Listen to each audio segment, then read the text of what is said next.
சின்ன குட்டி என்ன பண்ற? என்னவா பண்ற? தோசை ஊத்துறியம்மா? ஏம்மா உனக்கு இந்த வேலை? தோசையை பாருங்க. ஆனால் இங்கே ஒரு 2 தோசை சுட்டு வச்சிருக்கா. நல்லா சூப்பராக ரவுண்டாகவே நல்லா சுட்டு வச்சிருக்கா. அந்த தோசை தான் திங்கிச்சு போல. ஏம்மா தோசை ஊற்றிட்டு இருக்க நீனு? சாப்பிடவா?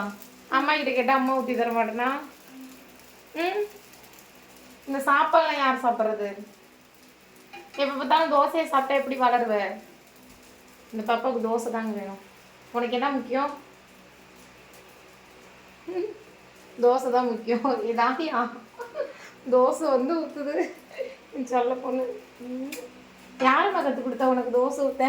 ஃபர்ஸ்ட் டைம் யார் கற்றுக் கொடுத்தா? சபரியா? வரான் பாருங்க, அவன் கற்றுக் கொடுத்துருக்கான் தோசை ஊற்ற. சூப்பராக ஊத்துறடா. அம்மாவை விட நீ தாண்டா தோசை நல்லா ஊத்துற. அம்மா ஊற்றி தட்டுமா? போதுமா உனக்குப்பா?